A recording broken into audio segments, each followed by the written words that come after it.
Hello friends, and welcome to this inaugural episode of Cocktails with Kurt. As you know, Brown's Aristocratic Lounge has been undergoing a major renovation, and all that remains are a few finishing touches. So we're ready for our soft opening.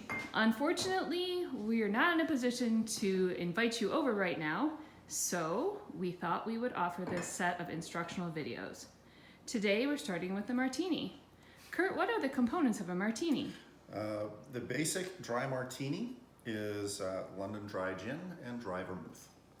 It can also be made with vodka, but that's actually a vodka martini, and we don't make those here, unless someone asks for it. What are your favorite brands of gin and vermouth? For gin, as our well drink here, we have Gordon's dry gin. There are a lot of others that we would use that all make really nice martinis. Hendrick's gin for one, as well as Bombay Sapphire. If we're feeling a little bit more upscale, we will use Back River gin from Sweetgrass Distillery in Union, Maine. We don't use it all the time because it's harder to come by. How about vermouth? For vermouth, what I recommend pretty much all the time is Dolin dry.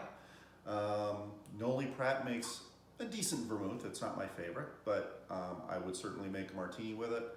I don't recommend things like Gallo or Martini and Rossi.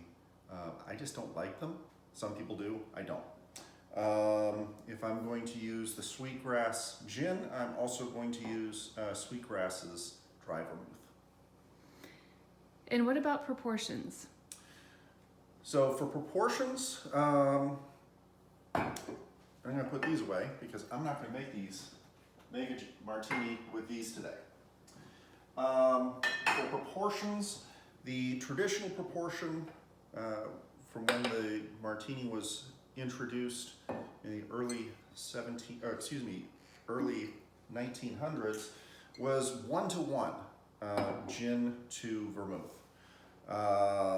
That is not the proportions that are used today.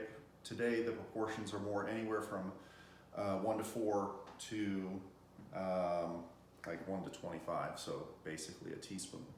I use 6-to-1, so 3 ounces of gin to half an ounce of vermouth.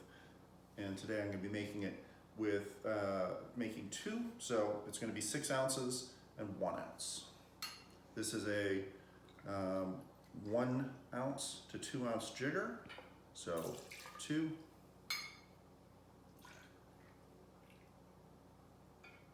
4,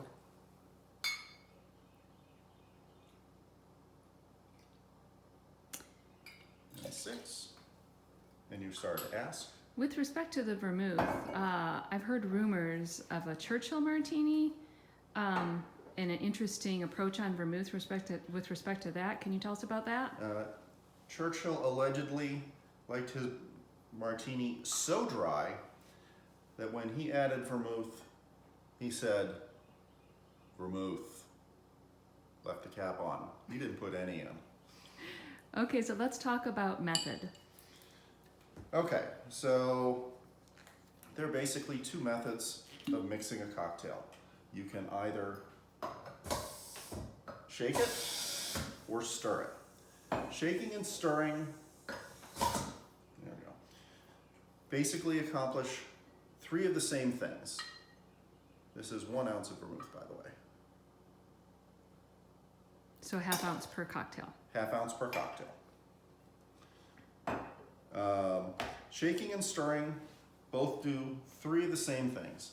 They mix the drink, they chill the drink, and they slightly dilute the drink. The difference with shaking, however, is shaking adds emulsification, and you need that when the components don't really want to go together, such as juice, eggs, milk. So when you shake it, you're going to get a lot more agitation. You're going to get the ingredients to really mix together that are kind of fighting each other. It's going to end up being a little frothier, and it's going to end up being a little cloudier. If you want it to be a cleaner drink, and the ingredients are going to nicely go together, i.e. usually just alcohols, no juices, then you want to stir it. So your preference is for a stirred martini. My obvious preference is a stirred martini, since that's how I made the things. All right. So James Bond had it wrong, in your opinion. In my opinion, yes. But really, the martini is however you want to make it. If you like a 1-to-1 proportion, make your 1-to-1 proportion. If you like a 1-to-1 proportion and you know that, and you tell me that, I'll make it for you that way. But for your mother-in-law, you would make a shaken martini because she likes those little ice shards. Yes, I would. Okay. All right. So things are moving along. Tell us about garnishes. Garnishes traditionally are either cocktail olives, which can be stuffed with a myriad of things, from the traditional pimento to a bunch of other stuff.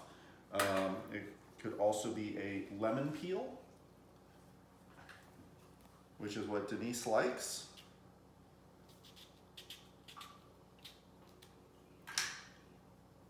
And one of the more modern adds is the caperberry, which I particularly like, but I don't have any right now, so I'm not going to use one. What about a cocktail onion? You can put a cocktail onion in it, but then it's not going to be a martini, it's going to be a Gibson.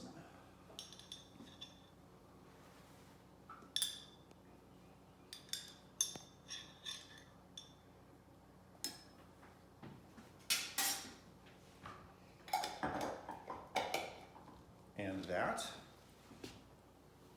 is that. Cheers. Cheers. Till next time. Till next time.